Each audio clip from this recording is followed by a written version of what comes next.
Assalamualaikum warahmatullahi wabarakatuh. Puji dan syukur marilah senantiasa kita panjatkan kehadirat Allah Subhanahu wa Ta'ala atas limpahan rahmatnya kita bisa berkumpul di waktu ini dalam acara sosialisasi disiplin positif yang akan disampaikan oleh CGP Siti Amalia SPD. Baiklah hadirin yang saya hormati, untuk menghemat acara kita, untuk menghemat waktu pada acara kita pada hari ini, yang pertama acara pembukaan. Untuk membuka acara ini, marilah bersama-sama kita membaca lafaz Bismillahirrahmanirrahim.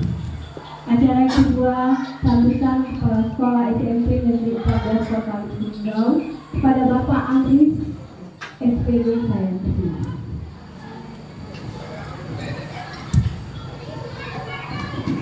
Bismillahirrahmanirrahim. Assalamualaikum warahmatullahi wabarakatuh. Yang kami hormati Bapak Wakil Kepala Sekolah, Bapak Wakil Lulusan, yang kami hormati Bapak Ibu, Dewan Guru, khusus para ibu Ismail yang kami banggakan, dan rekan-rekan yang berkesempatan hadir. Pertama mari kita bersyukur dari Allah Subhanahu wa Ta'ala pada siang hari ini kita masih diberikan kesehatan, diberikan nikmat-nikmat yang sangat banyak yang tidak terhingga, sehingga kita bisa melaksanakan tugas rutin kita itu, yaitu sebagai tenaga pendidik di SMP Negeri 14 Kota Tunggal. Kemudian salam dan salam kita sampaikan tentunya kehidupan kita yang besar Muhammad Sallallahu Alaihi Wasallam. Allahumma sholli ala sayyidina Muhammad, Allahumma sholli ala Muhammad. Tentu juga tidak terlepas dari perjuangan beliau kita bisa seperti ini. Insya Allah kita yang hadir di ruang ini selalu menjalankan risalah dari beliau sehingga nanti di luar masyarakat kita diakui oleh Rasulullah sebagai umatnya. Amin ya rabbal alamin. Bapak Ibu hadirin yang kami hormati, bahwa pada pagi hari ini kita diundang oleh salah seorang rekan kita CGP yang ikut dalam kegiatan CGP atau calon guru penggerak, yang sebelumnya sudah ada beberapa orang yang sudah menjadi guru penggerak dan ada beberapa orang juga yang dalam proses, dan ada satu orang yang dalam mengawali Ibu Dela kemarin saya kirim, insya Allah juga terjaring di dalam seleksi itu, sehingga sekolah kita ini bisa lebih baik dan lebih baik. Walaupun pendidikan di sekolah manapun seluruh Indonesia yang bisa kita pantau tidak sehat saja Bapak Ibu, agak demam dan agak sakit, baik itu di segi akhlak, budi pekerti dan moral. Makanya kesempatan ini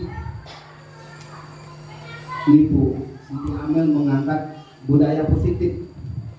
Artinya budaya ini hal-hal yang perlu, mungkin yang dulu-dulu juga sudah pernah kita lakukan, hal-hal yang positif dan juga tanpa kita sadari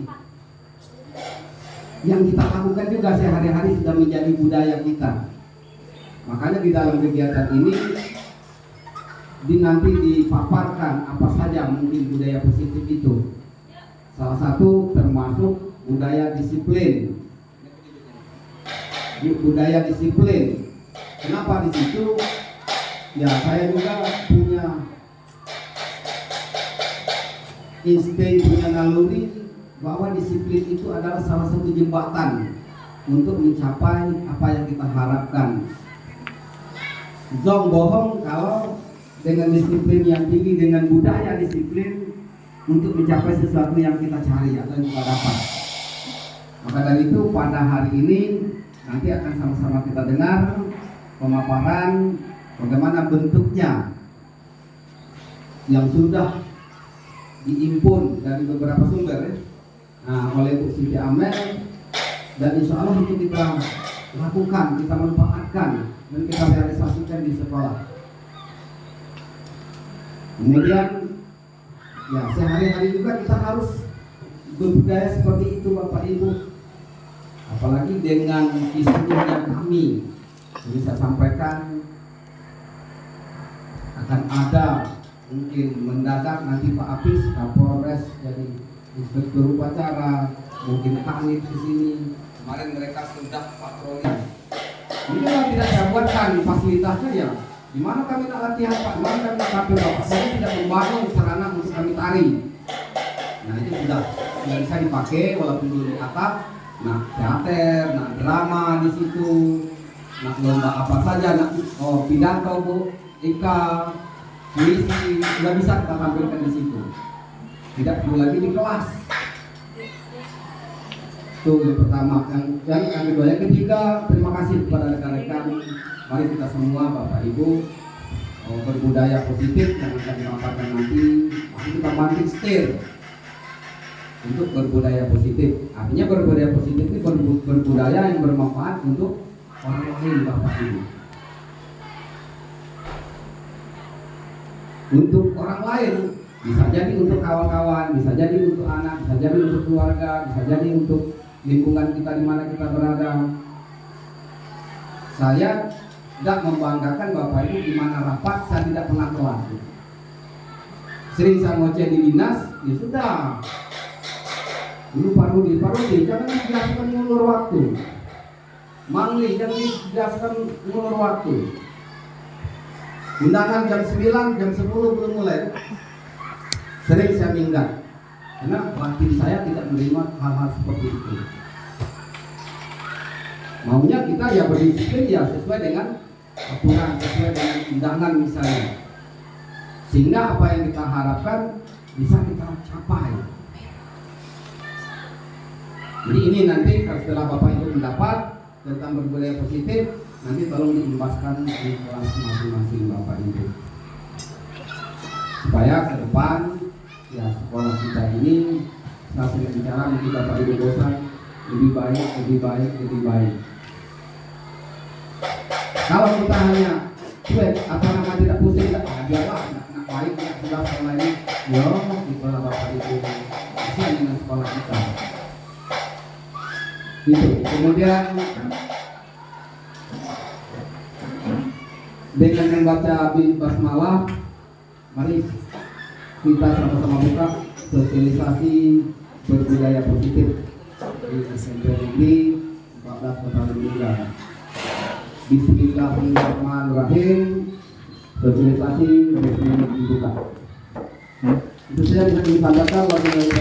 Wassalamualaikum warahmatullahi wabarakatuh.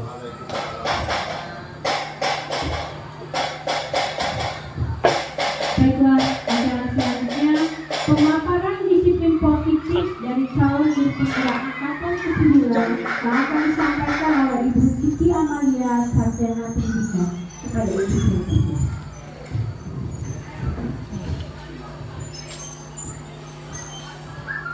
Assalamualaikum warahmatullahi wabarakatuh.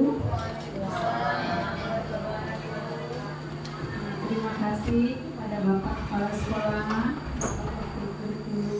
dan teman-teman guru rekan sejawat sekalian yang telah hadir dan menyempatkan waktu untuk kita bersama-sama ya. Saya mensosialisasikan budaya positif, keyakinan kelas dan restitusi yang telah saya pelajari di modul calon guru penggerak. Baiklah Bapak Ibu, saya akan mulai sosialisasi ini ya. Jadi sosialisasi hari ini tentang budaya positif, keyakinan kelas dan restitusi. Jadi perubahan paradigma belajar, disiplin positif, motivasi, perilaku manusia, kebutuhan dasar, posisi kontrol restitusi, keyakinan kelas dan segitiga restitusi. Nah, ini adalah poin-poin yang akan dibahas dalam budaya positif. Jadi budaya positif itu tidak hanya perubahan tingkah laku, tapi secara menyeluruh, ya Bapak Ibu. Lalu sebelum kita masuk ke budaya positif, mari kita menyanyikan lagu Pelajar Pancasila kepada Ibu Desi. Mohon untuk memimpin teman-temannya untuk menyanyikan lagu Pelajar Pancasila.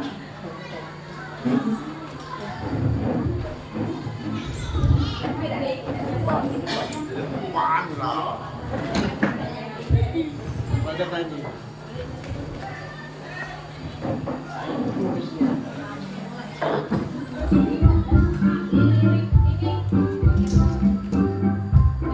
Bapak Ibu ya. Mana? Materinya ada di depan.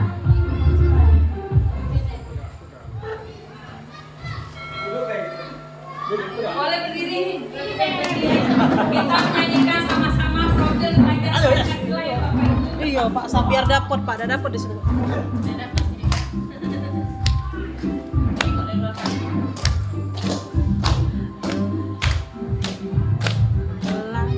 Pancasila beriman dan bertakwa pada Tuhan Yang Esa dan berakhlak mulia. Beriman global, gotong royong mandiri, kreatif dan teknologis.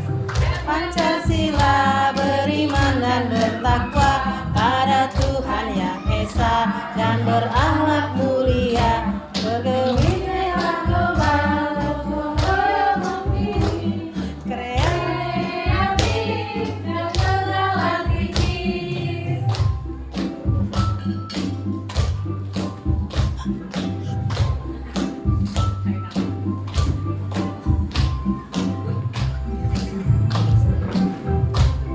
Sila beriman dan bertakwa pada Tuhan Yang Esa dan berakhlak mulia.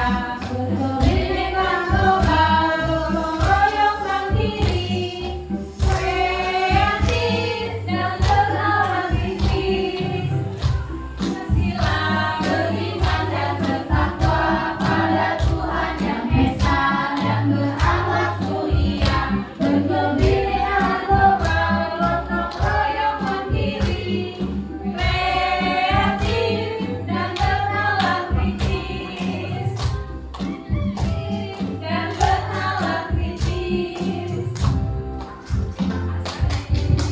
Terima kasih Bapak Ibu. Oke teman-teman, kita lanjutkan perubahan paradigma kegiatan kepala tangan. Jadi ada A dan ada B ya. Anda dan teman Anda. Coba Bapak Ibu kita praktekkan ya. Sobeklah secari kertas kecil, tuliskan benda atau sesuatu yang sangat berharga untuk Anda. Letakkan di salah satu tangan Anda. Jadi ini berpasangan Bapak Ibu ya. Dan genggam benda tersebut dengan segala daya. Buatlah sebuah kepalan. Jadi Ibu, Bapak Ibu menulis secari kertas. Tulis apa yang paling berharga dari Bapak Ibu. Lalu nanti kertas tersebut Ibu genggam ya. Teman B, teman Anda akan mencoba dengan sekuat tenaga dengan berbagai cara untuk meminta Anda memberikan benda tersebut.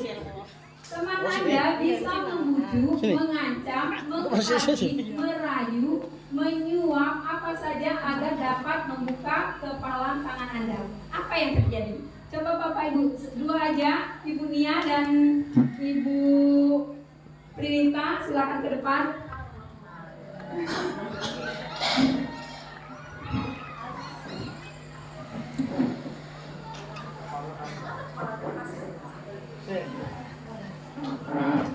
Ibu Nia boleh menulis hal berharga. Hal yang paling Ibu paling berharga. Selamat boleh.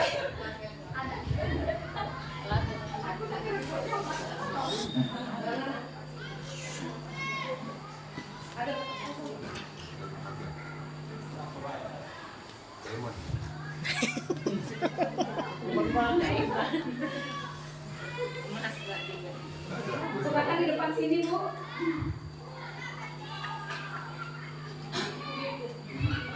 Nah, sekarang Ibu kepalkan dengan kuat. Nah, Ibu Prinita mencoba membuka. Boleh dibujuk, boleh dirayu, boleh juga pakai kekerasan terserah Ibu.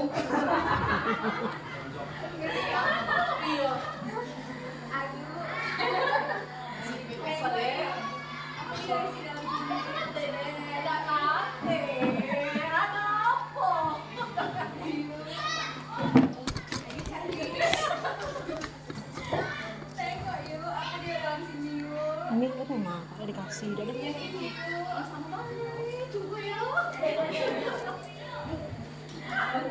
3, 2, 1, bagaimana?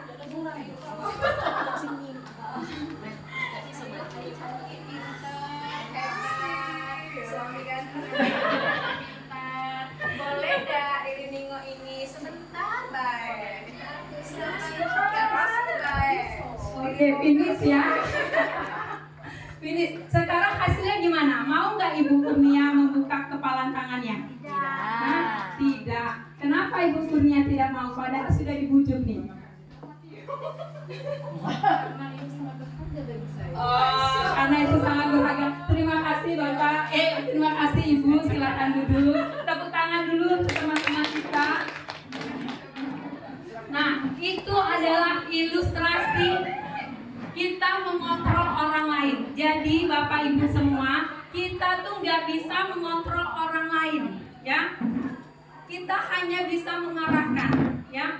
Jadi kembali ke orang lain tersebut mau atau tidak membuka diri. Begitu juga dengan anak-anak. Kita nggak bisa mengontrol anak-anak. Ketika anak-anak kita kontrol dengan marah, itu bukan berarti kita mengontrol mereka, tetapi mereka melakukan itu karena menghindari masalah, Bapak Ibu. Karena kalau misalnya kita tidak, murid tersebut tidak mengerjakan apa yang kita mau, kita akan lebih marah lagi. Nah, dia membuka peluang untuk kita, ya, mengontrol diri mereka. Tetapi sebenarnya kita tuh nggak bisa mengontrol orang lain. Jadi tergantung, ada kan walaupun sudah kena marah juga sudah diintimidasi seperti apa, dia tidak mau melakukan apa yang dikontrol orang lain. Karena pada hakikatnya kita itu tidak bisa mengontrol orang lain, baik kepada anak kita, kepada teman kita, apalagi kepada murid-murid kita. Jadi itulah adalah perubahan paradigma teori kontrol atau teori pilihan ilustrasi kontrol.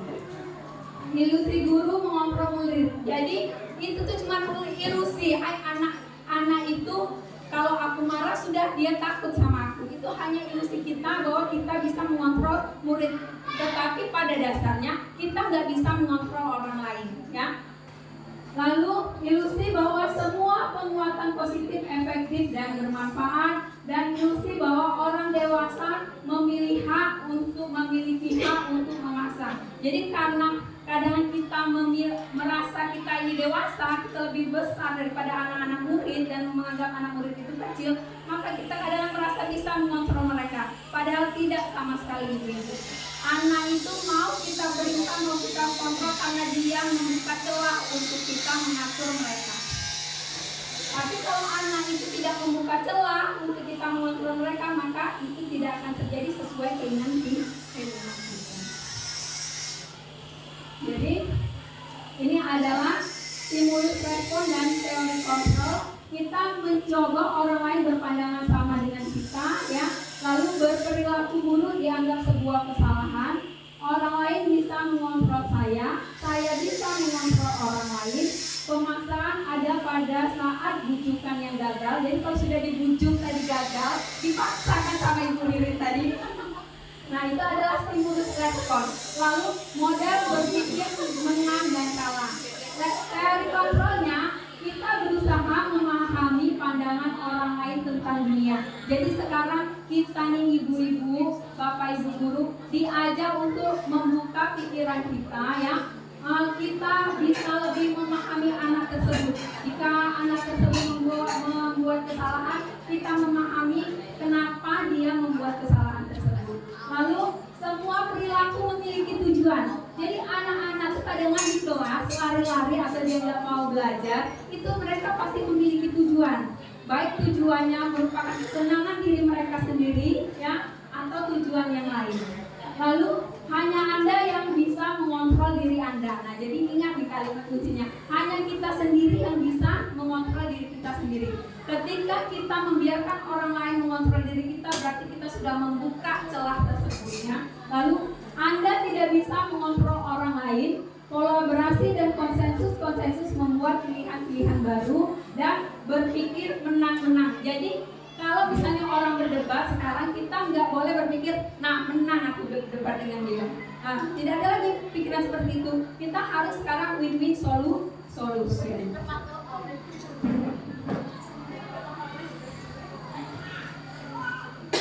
Baiklah Bapak Ibu, disiplin positif. Yang pertama, Anda tidak bisa mengontrol orang lain, yaitu makna disiplin ya. Lalu semua perilaku memiliki tujuan, itu masuk ke teori motivasi dan keyakinan kelas. Berpikir menang-menang dan konsensus itu nomor 3, yaitu 5 posisi kontrol dan restitusi. Lalu yang terakhir, pandangan orang lain terhadap dunia atau kebutuhan yang berbeda masuk ke dalam 5 kebutuhan dasar manusia. Jadi kita masuk ya. Jadi apa makna disiplin ya? Disiplin ialah disiplin diri membuat orang menggali potensinya menuju sebuah tujuan apa yang dia hargai. Namun dalam budaya kita, makna disiplin telah berubah menjadi sesuatu yang dilakukan seseorang pada orang lain untuk mendapatkan kepatuhan. Jadi selama ini yang kita pikir disiplin itu adalah aturan berupa kepatuhan. Ternyata tidak Bapak Ibu ya. Kecenderungan umumnya ialah menghubungkan kata disiplin dengan ketidaknyamanan, bukan dengan apa yang kita hargai atau pencapaian suatu tujuan mulia. Nah, sedangkan disiplin sendiri itu sebenarnya artinya belajar Bapak Ibu. Jadi bukan merupakan suatu kepatuhan. Nilai-nilai kebajikan universal ya. Jadi nilai-nilai kebajikan universal adalah sifat positif manusia yang merupakan tujuan mulia yang ingin dicapai setiap individu. Nilai-nilai tersebut bersifat universal dan lintas bahasa, suku, bangsa, agama maupun latar belakang. Jadi nilai-nilai kebajikan itu Ibu banyak sekali ya. Ini adalah contohnya profil pelajar Pancasila yang menjadi tujuan pendidikan kita saat ini, yaitu yang pertama kita menginginkan anak kita beriman dan bertakwa, mandiri, bernalar kritis, berkebinekaan global, lalu apa Ibu? Bergotong royong, dan yang terakhir kreatif ya. Lalu kita masuk ke teori perilaku manusia. Nah, motivasi eksternalnya ibu-ibu untuk menghindari ketidaknyamanan. Nah, tadi karena kita kadang merasa nggak nyaman, akhirnya kita melakukan sesuatu. Itu motivasi eksternal. Dorongan dari orang lain atau karena kondisi kita melakukan sesuatu, berarti itu merupakan motivasi eksternal. Lalu apa yang kedua, untuk mendapatkan imbalan. Kadang-kadang anak melakukan sesuatu ya karena dia ingin hadiah. Nah, itu merupakan salah satu contoh motivasi eksternal. Tidak hanya anak, kadang kita juga melakukan sesuatu karena ada iming-iming hadiah. Bagaimana yang paling bagus untuk orang tersebut? Ialah memiliki motivasi apa Bapak Ibu? Internal ya, yaitu tujuan disiplin positif. Untuk apa motivasi internal itu? Untuk menghargai diri sendiri ya. Lalu saya akan menjadi orang yang seperti apa bila saya melakukannya. Jadi ketika kita memiliki motivasi internal dari dalam diri kita, maka apa yang kita buat itu untuk menghargai diri kita sendiri. Lalu kita masuk ke hukuman dan penghargaan. Siapa yang di kelas sering menghukum anak-anaknya? Ibu Bisnani pernah nggak menghukum anak? Nah, pernah. Seperti apa? Coba Bu. Silakan. Tegak Ibu Bisnani. Membersihkan sampah, buang sampah.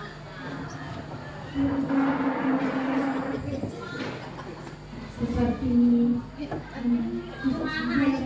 menjewer. Kenapa dijewer anaknya? karena kesel. Kesel. Kenapa membuat kesel?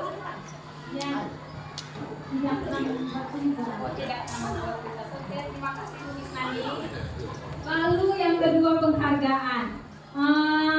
Ibu Yeni pernah nggak memberi penghargaan kepada anak? Coba Bu cerita.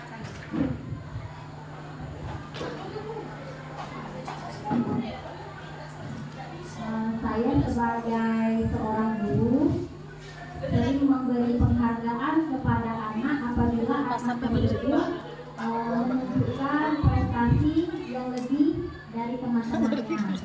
Contohnya kalau di mata pelajaran saya, misalnya saya menugaskan anak membuat suatu karya. Karya tersebut menunjukkan lebih bagus atau lebih baik dari teman-teman yang lain dari salah satu anak tersebut. Nah, dengan kelebihan karya anak tersebut, saya sebagai guru patut mengapresiasi, memberi penghargaan. Nah, maka dari itu penghargaan yang saya berikan berupa hal-hal kecil, misalnya saya memberikan makanan seperti snack atau permen. Itu cara saya agar anak lebih semangat untuk berkarya. Itu saja. Terima kasih kepada Ibu Yeni dan Ibu Ismani sudah bisa memberikan contoh hukuman dan penghargaan. Ya. Jadi hukuman dan penghargaan adalah salah satu cara untuk mengendalikan orang lain. Jika disandingkan dengan motivasi, maka keduanya adalah motivasi dari unsur eksternal. Ya, jadi orang itu, anak itu kita ingin dia berubah karena kita melakukan hukuman tadi. Ekspektasi kita kedepannya dia tidak akan melakukannya lagi. Tetapi apa yang terjadi? Apakah masih diulanginya lagi? Kira-kira setelah dihukum nih, coba hukumnya sudah anak dihukum, terus kedepannya ngulang lagi nggak anak itu? Masih. Oke, masih. Lalu untuk penghargaan sendiri, ya, untuk penghargaan sendiri, kalau misalnya nggak dikasih penghargaan, apa yang terjadi sama anak tersebut? Kira-kira? Kembali ke anaknya masing-masing. Ada anak tersebut yang diberi penghargaan semakin semangat untuk berkarya atau semakin semangat untuk belajar. Ada anak tersebut yang diberi penghargaan ekspresinya biasa saja. Nah, jadi kembali ke anak masing-masing. Terima kasih ya Bapak Ibu. Nah, jadi ternyata hukuman dan penghargaan itu tidak selalu berdampak positif ya Bapak Ibu ya bagi anak. Kadang anak kalau tidak diberi penghargaan lagi, anak akan merasa tidak termotivasi. Maka itu disebut motivasi eksternal. Seperti yang anak yang nakal tadi, walau sudah dihukum berubahnya sebentar. Ya, kenapa sebentar? Karena motivasinya motivasi eksternal, bukan dari dalam diri mereka sendiri. Lalu kita lanjut ke 5 kebutuhan dasar manusia. Yang pertama kebebasan, yang kedua bertahan hidup, penguasaan, kesenangan, kasih sayang, dan rasa diterima. Jadi ini adalah kebutuhan dasar manusia. Kadang anak bolos, dia itu tadi memiliki tujuan. Tujuannya apa? Untuk memenuhi kebutuhan dasarnya. Apa kebutuhan dasarnya? Kebebasan. Ya. Orang tidak makan berhari-hari, akhirnya dia mengambil milik orang lain, mengambil makanan orang lain. Dia memiliki tujuan. Apa tujuannya? Untuk apa? Memenuhi kebutuhan dasar dirinya, yaitu bertahan hidup. Lalu anak di rumah atau anak di sekolah, dianya kadang-kadang berulang. Ternyata apa yang dia ingin penuhi? Kasih sayang dan rasa diterima. Jadi seseorang, baik orang dewasa, anak-anak ya, dan orang tua, melakukan sesuatu itu pasti memiliki tujuannya, yaitu memenuhi 5 kebutuhan dasar manusia. Jadi 5 ini Bu harus terpenuhi semua. Kalau enggak pasti nanti ada ulahnya. Seperti kita ya, kalau kita lama sekali enggak jalan-jalan, enggak healing, pasti kita uring-uringan. Nah, apa kebutuhan dasar yang kita belum penuhi? Rasa senang. Suami kita cuek di rumah, kita ada aja ulahnya. Yang inilah, yang itu. Karena apa? Kita memenuhi kebutuhan dasar yang mana? Kasih sayang dan rasa diterima. Ya. Lanjut. Jika tidak dengan hukuman atau penghargaan, lalu bagaimana kita menciptakan disiplin positif? positif. Kita maksud bagaimana cara kita menciptakan disiplin positif. Cara untuk menciptakan disiplin positif yaitu salah satunya dengan keyakinan kelas dan restitusi. Ya, mengapa tidak peraturan saja? Mengapa harus keyakinan kelas? Ya, mengapa kita mempunyai peraturan memakai helm saat berkendaraan, lalu dan peraturan-peraturan lainnya untuk mendukung motivasi intrinsik. Nah, kita ini inginnya anak punya motivasi intrinsik, bukan karena motivasi ekstrinsik, ya. Karena motivasi intrinsik ini berlangsungnya bertahan lama dan untuk keberlangsungan hidup selanjutnya. Ya, kembali ke nilai-nilai lebih menggerakkan daripada mengikuti serangkaian peraturan-peraturan. Lalu bagaimana kita cara membuat keyakinan kelas? Ya, yang pertama melibatkan semua siswa. Ya, lalu menulis peraturan-peraturan yang ingin diterapkan, mengganti kalimat peraturan jadi kalimat positif, lalu mengumpulkan dan mengelompokkan peraturan-peraturan tersebut yang terdapat atau kalau misalnya peraturannya agak-agak mirip kita kelompokkan menjadi satu, lalu mendekatkan kelompok peraturan ke dalam nilai-nilai kebajikan universal dan membuat kalimat yang singkat dan mudah diingat bagi semua anggota kelas, menempelnya di dinding kelas.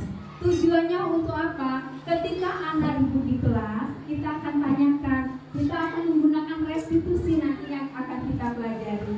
Kita ingatkan kembali apa yang dia langgar, keyakinan mana yang dia langgar.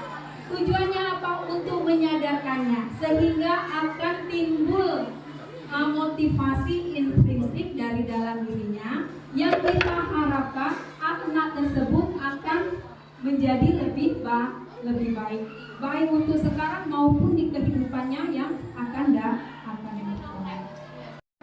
Ya Bapak Ibu ya, kita akan sama-sama membuat keyakinan kelas dan semoga ini nanti dapat kita aplikasikan di kelas kita masing-masing.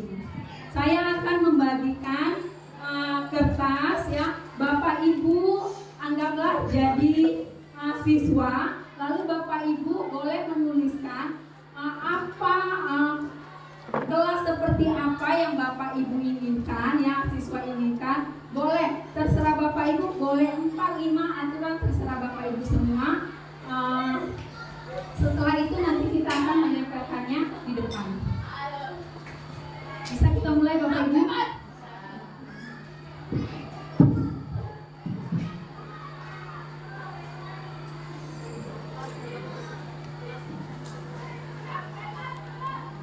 Boleh jangan ibu, boleh tinggi-tinggi. Saya tak mau, gak boleh sampai boleh. Nah, terserah. Boleh 3, 4, 5, satu kertas boleh satu aturan. Silakan ditulis Bapak Ibu. Nanti ini bisa kita aplikasikan di kelas kita dan bisa kita praktekkan ini. Ini ada keyakinan kelas ini keyakinan kelas ini Bapak Ibu ya. Ini ada di PMM. Jadi bisa nanti jadi aksi nyata Bapak Ibu untuk mendapatkan sertifikat di PMM Pak.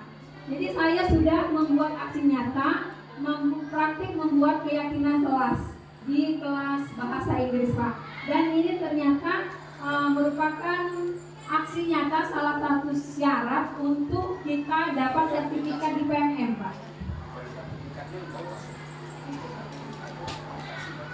Sertifikatnya bisa kita gunakan untuk kita kenaikan pangkat, lalu juga berimbas ke sekolah ya Pak ya, kalau untuk PMM ya Pak. Sertifikasi juga Bapak Ibu nanti 2024 sertifikatnya dikasih itu salah satu syarat untuk pencairan sertifikasi.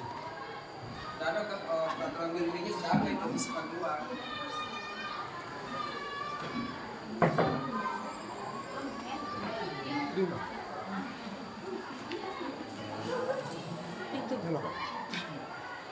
Oke, silakan ditulis Bapak Ibu. Kami silakan ditulis. Misalnya tidak boleh bolos, datang tepat waktu.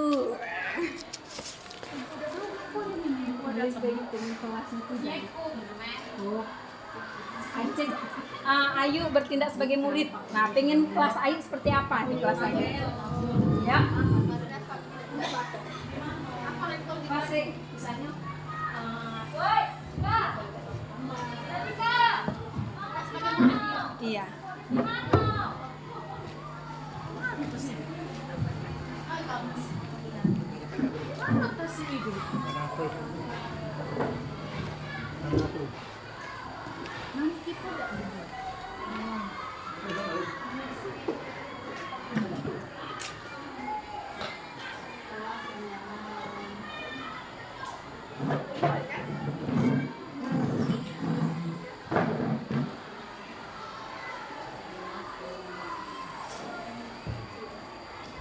Oke, Bapak Ibu yang sudah bisa kita tempel di sini ya, Bapak Ibu maju ke depan.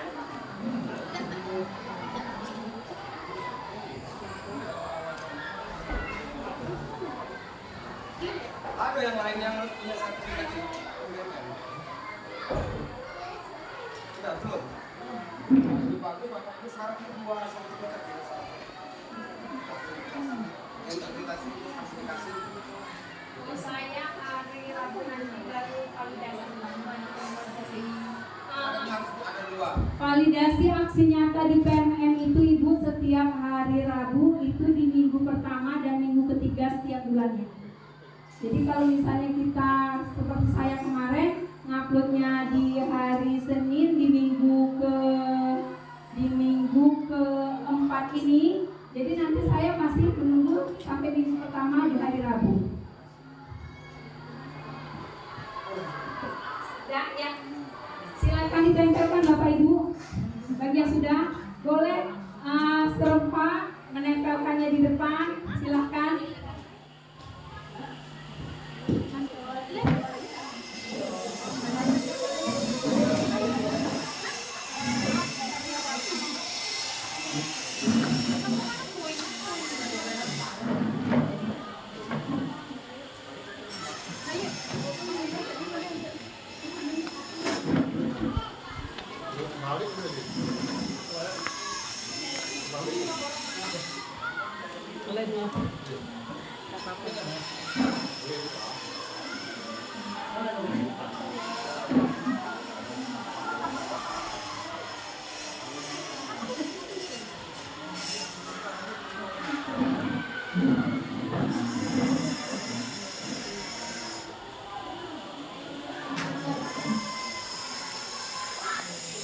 Alhamdulillah selesai.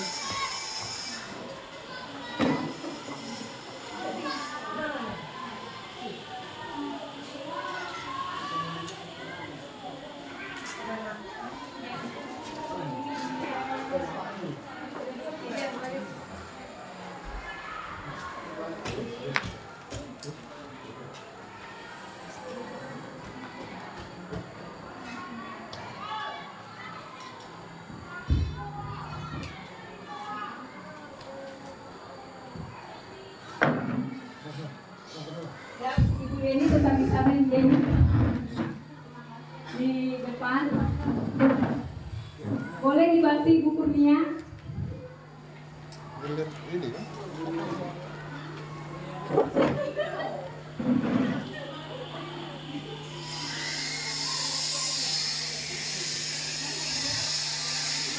Nah, ini apa? Dikelompokkan Bu, yang mirip-mirip itu dikelompokkan menjadi satu. Boleh Pak?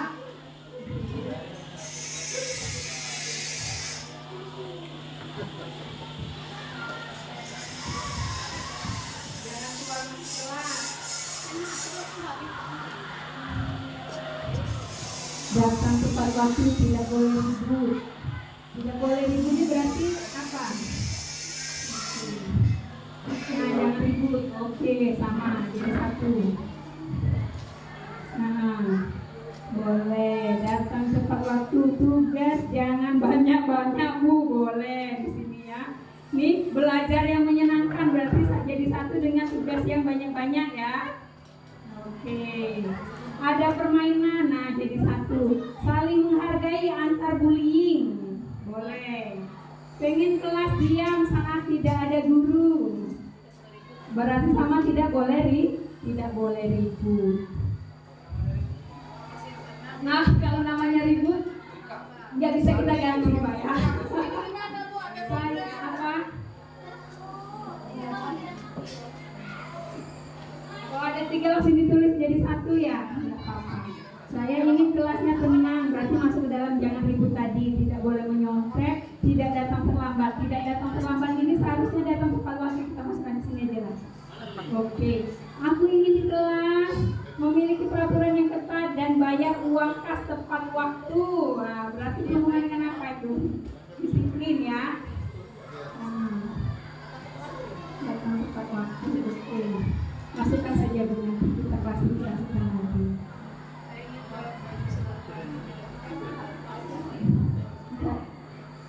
Tapi ini mungkin disiplin dalam berpakaian ya Bu ya.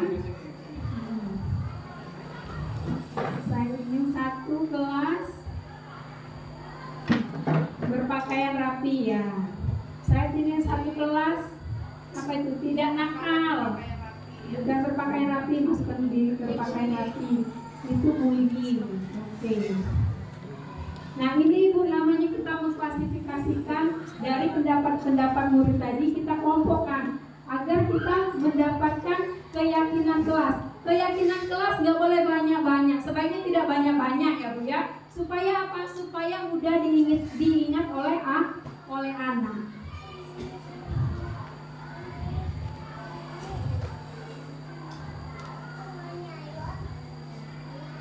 Saya ingin kelas bersih rapi. Tadi ada bersih rapi ya. Iya. Ini kelasnya yang bersih rapi, berarti dia menjaga kebersihan kelas.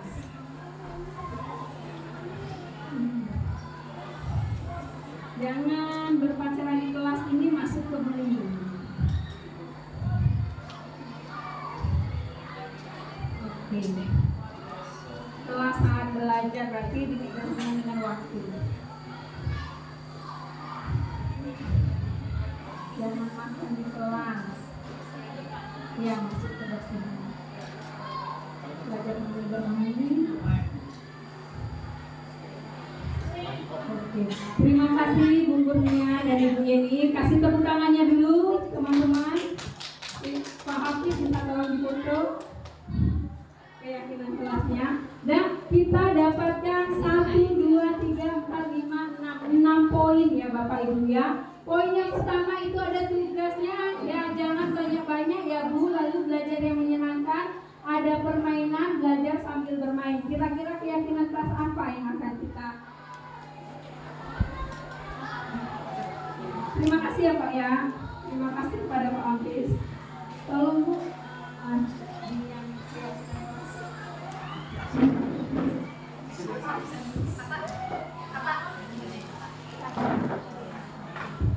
jadi keyakinan kelas yang kita dapatkan ya, kelas baru kita membuatkan keyakinan kelas bersama-sama dengan menggunakan kalimat positif ya Bapak Ibu.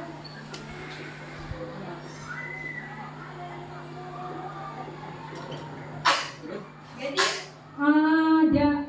bila perlu kalimatnya itu ada jangan sampai jangan ribut. Bagaimana cara kita nggak ribut di kelas? Dengan saling menghormati.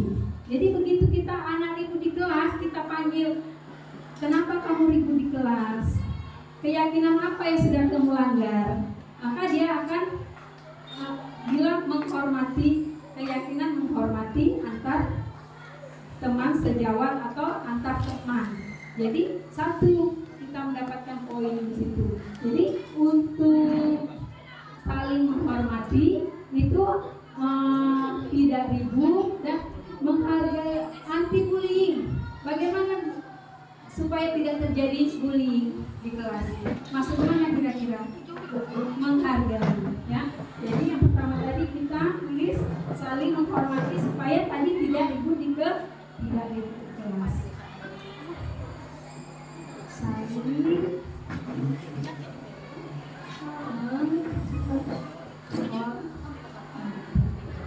Lalu yang kedua biar tidak terjadi bullying tadi apa? Saling.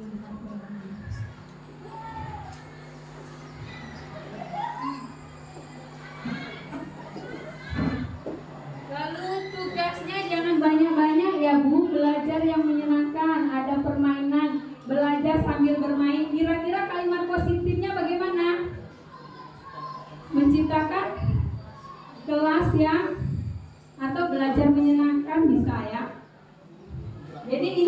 tugas guru ya, menciptakan pembelajaran yang menyenangkan aja. Pembelajaran yang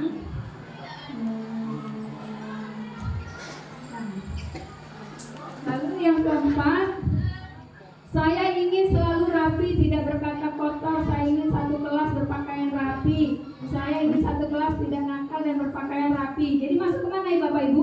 Disiplin apa kalau rapi? Berpakaian. Jadi berpakaian harus rapi. Disiplin berpakaian itu maksudnya sepatu nggak boleh warna-warni, seragam semua, baju nggak boleh dikeluarin. Sering kan kita temui di kelas seperti itu? Ya, jadi kita masukkan ke disiplin dalam berpakaian.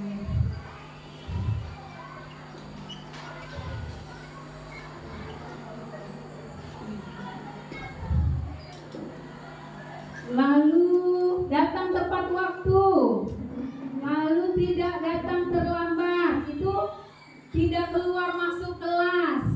Masuk disiplin apa? Disiplin waktu.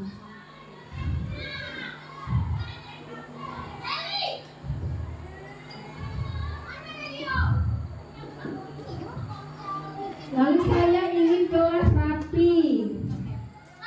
Saya ingin di kelas memiliki pertemanan tadi masuk dalam menghargai ya. Saya ingin kelas bersih, masuk ke dalam mana? Menjaga kebersihan.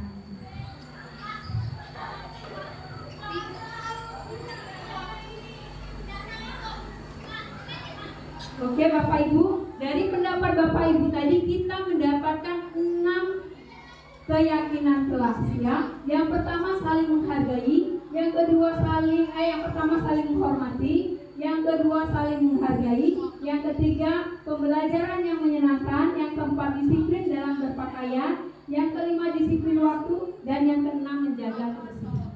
Jadi kita memiliki dari poin-poin tadi kita mendapatkan 6 keyakinan kelas yang akan kita yakini bersama-sama baik guru maupun murid. Dan ketika ada terjadi pelanggaran, kita kembalikan ke keyakinan ke kelas untuk menyadarkan orang yang melanggar keyakinan tersebut. Bagaimana Bapak Ibu? Ada pertanyaan untuk membuat keyakinan kelas? Jelas semuanya? Oke, kalau jelas kita lanjutkan ya Bapak Ibu ya.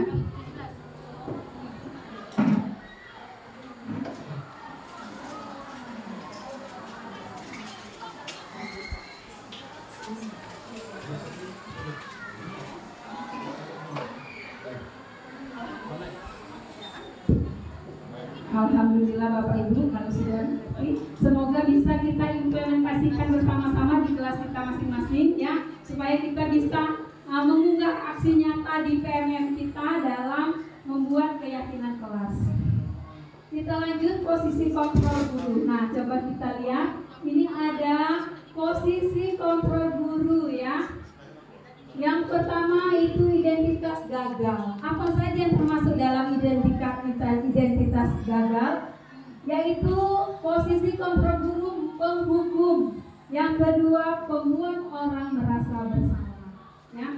Lalu kalau posisi kontrol guru penghukum, apa yang dibuat guru? Menghardik biasanya kan, kalau menghukum itu menunjuk-nunjuk.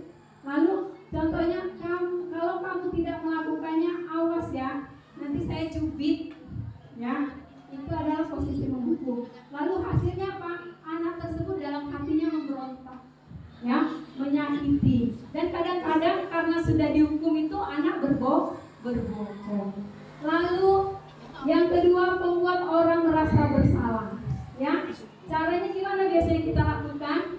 Berceramah mengatakan ibu kecewa, atau kayak gini kita sering bilang, kamu Wina, ibu lah capek-capek jelasin, kamu udah perhatiin, tidak kesian sama ibu. Nah, itu pembuat merasa bersalah ya. Jadi efeknya apa? Jadi anak menyembunyikan, lalu menyangkal, kemudian berbohong. Yang kedua, identitas berhasil. Kontrol dari luar mengharapkan imbalan atau ketergantungan kepada orang lain. Jadi ini ada posisi kontrol seperti ini juga dalam yang kita lakukan tanpa kita sadari ya, yaitu sebagai posisi teman dan pemantau. Apa yang guru lakukan? Membuat alasan-alasan untuk muridnya, lalu menghitung dan mengukur. Seperti apa contohnya? Ayo anak, lakukanlah itu demi ibu. Misalnya ada anak yang tidak melakukan sesuatu, kamu jangan bolos lagi ya di kelas. Ibu kan sama kamu baik, jadi kamu lakukanlah ya untuk ibu supaya kamu nggak bolos lagi di kelas. Nah, kata-kata seperti itu masuk ke dalam posisi kontrol guru atau pemantau. Hasilnya apa? Ketergantungan. Jadi anak tersebut kalau tidak ditolong, dia udah galak, balik lagi, tidak masuk lagi. Jadi dia nak dikolok terus supaya dia masuk terus. Lalu yang terakhir apa? Identitas berhasil. Nah ini nih yang paling kita pengen. Sekali kita ngomong sama anak itu berubah. Ya, bagaimana posisi kontrol apa itu? Dia sebagai manajer. Ya, caranya bagaimana? Mengajukan pertanyaan-pertanyaan. Lalu apa saja biasa yang kita katakan? Makanya kita tadi membuat keyakinan kelas untuk menyadarkan anak tersebut dengan kesalahannya. Itulah guna keyakinan kelas. Apa keyakinan kelas kita? Kita bisa tanyakan seperti itu. Lalu apa yang bisa kamu lakukan untuk memperbaiki situasi ini? Jadi kalau misalnya dia berbuat kesalahan, usahakan anak tersebut yang memberikan solusi dari kesalahan yang dia perbuat. Kita harus bersabar diri untuk menunggu solusi dari anak tersebut, karena kadang-kadang posisi kontrol guru yang paling baik berarti dialah manajer ya. Jadi kita minta anak menyadari kesalahan mereka sendiri dan mereka menemukan solusi dari kesalahan mereka. Tadi ini 5 posisi kontrol guru, yaitu penghukum, pembuat rasa bersalah, teman, lalu pemantau dan manajer. Kita langsung masuk ke restitusi. Apa itu restitusi? Restitusi adalah proses menciptakan kondisi bagi guru untuk memperbaiki kesalahan mereka, ya, sehingga mereka bisa kembali kepada kelompok mereka dengan karakter yang lebih kuat.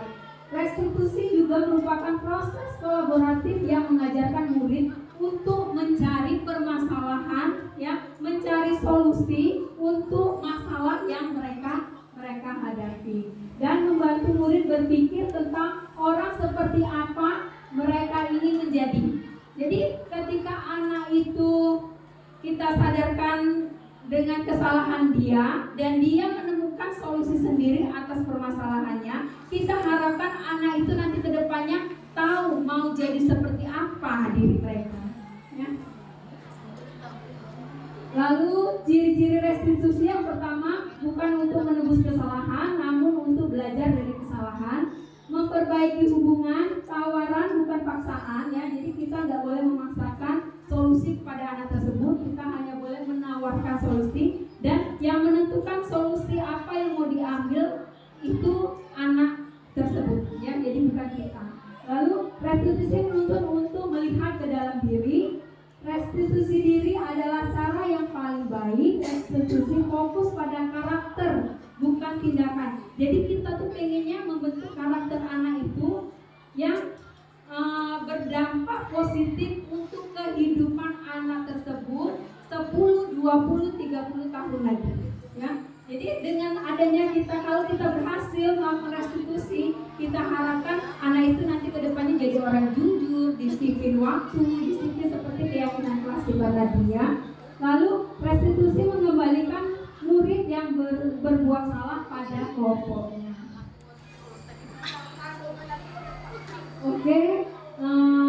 Saya akan coba memperlihatkan video restitusi, ya, bagaimana kita dalam melakukan restitusi atas kesalahan anak. Baik Bapak Ibu, ini adalah contoh restitusi, ya, yang saya buat. Silakan melihat.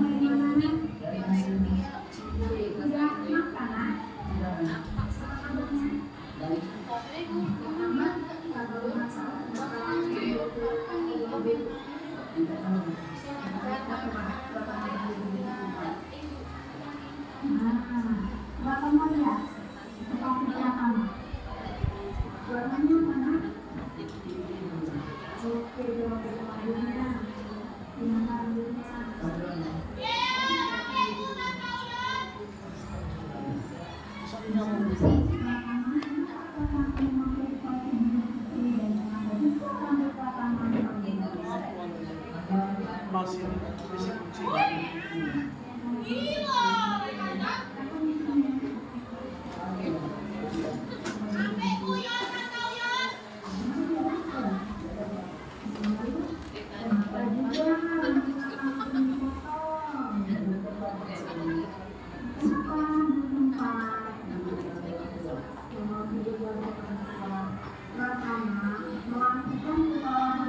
Ini adalah proses yang pertama dari restitusi ya Bapak Ibu, menstabilkan identitas.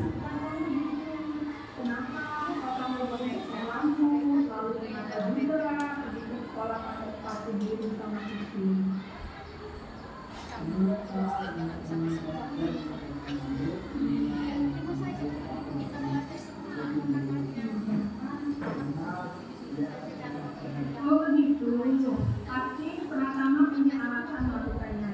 Apa yang tadi? Ya, berarti mempunyai kebutuhannya untuk senang ya.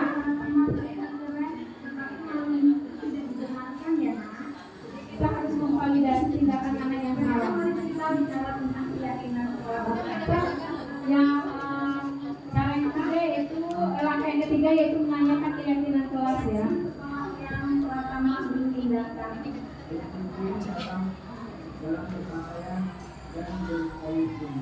Oke, kalau pertama sudah tahu tentang keyakinan sekolah kita, berdisiplin dalam berpakaian dan berkomitmen. Selanjutnya apa yang akan kita lakukan?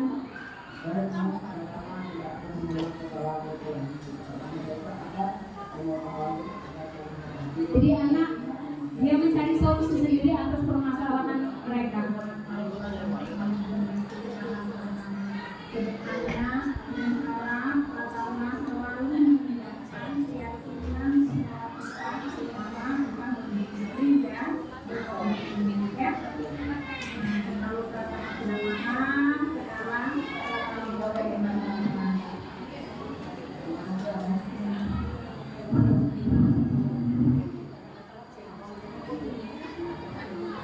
Oke Bapak Ibu, ini adalah contoh cara melakukan restitusi ya. Demikian Bapak Ibu pemaparan atau sosialisasi singkat saya tentang disiplin positif untuk sekolah kita. Sampai sejauh ini ada yang mau ditanyakan atau memberi tanggapan? Saya persilakan Bapak Ibu.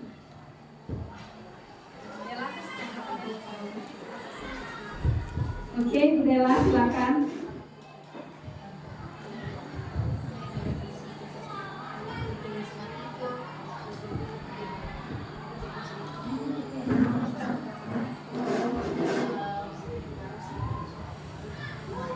Untuk tanggapan saya tentang kegiatan yang dilakukan oleh Ibu ini bagus ya, karena kita sebagai guru terkadang kita nggak tahu informasi yang seperti tadi kan restitusi atau budaya lainnya yang dengan ini menambah wawasan atau pengetahuan kami sebagai guru. Ada Bu ya. Terima kasih Bu Dela. Ada lagi yang lain? Kalau begitu, untuk terakhir untuk penutup, saya minta kepada Bapak Wakaf Kurikulum, Bapak Hafiz untuk memberi tanggapan dan kesimpulan. Baik, Assalamualaikum warahmatullahi wabarakatuh. Yang pertama-tama terima kasih kepada semua telah mendengarkan apa yang disampaikan oleh Ketua Media, ada banyak sekali hal baik yang kita perhatikan di sini, dua bagian pelatihannya. Keyakinan kelas kalau kami tadi biasa mengatakan itu kalau kesimpulan itu biasa itu kesepakatan kelas. Lewat tahun kita lakukan itu kesepakatan kelas.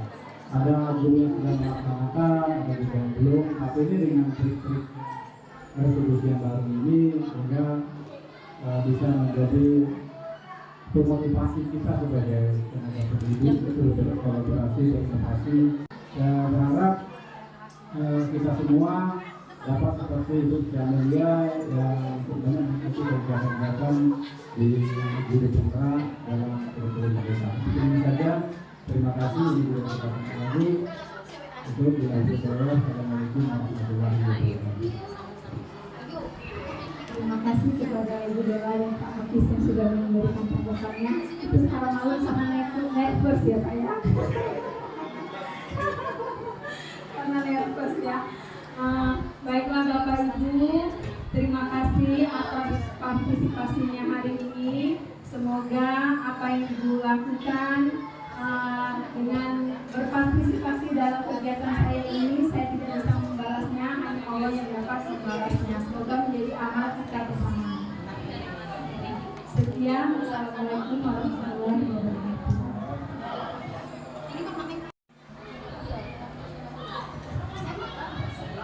Baiklah Bapak Ibu yang saya hormati, mari kita berikan tepuk tangan yang meriah kepada Ibu Siti Amalia. Baik, saya selaku pewara, saya akhiri pada hari acara kita.